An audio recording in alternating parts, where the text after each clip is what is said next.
Ano naman ang kuripot sa Korean or someone who doesn't like to spend money?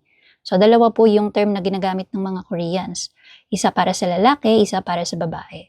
So, kapag ang lalaki ay kuripot, sinasabi nila, chanduri. Chanduri.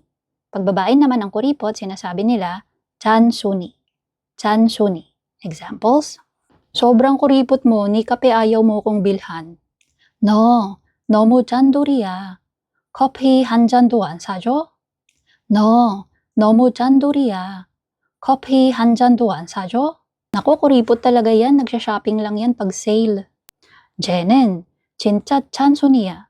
세일할 때만 쇼핑해. 쟤는 진짜 찬손이야. 세일할 때만 쇼핑해.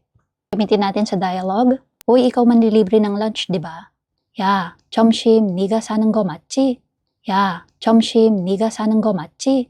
Ha? Nan naman? Bakit laging ako? 또, 왜 맨날 나야? 또, 왜 맨날 나야?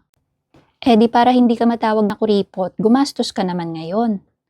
그럼 네가 잔돌이 소리 듣지 말고 오늘 돈 좀 써. 그럼 네가 잔돌이 소리 듣지 말고 오늘 돈 좀 써. Ah, sige na nga, ngayon lang to ah. Ah, 알았어. 오늘만 산다. Ah, 알았어. 오늘만 산다. So again, that's how you say kuripot no in Korean.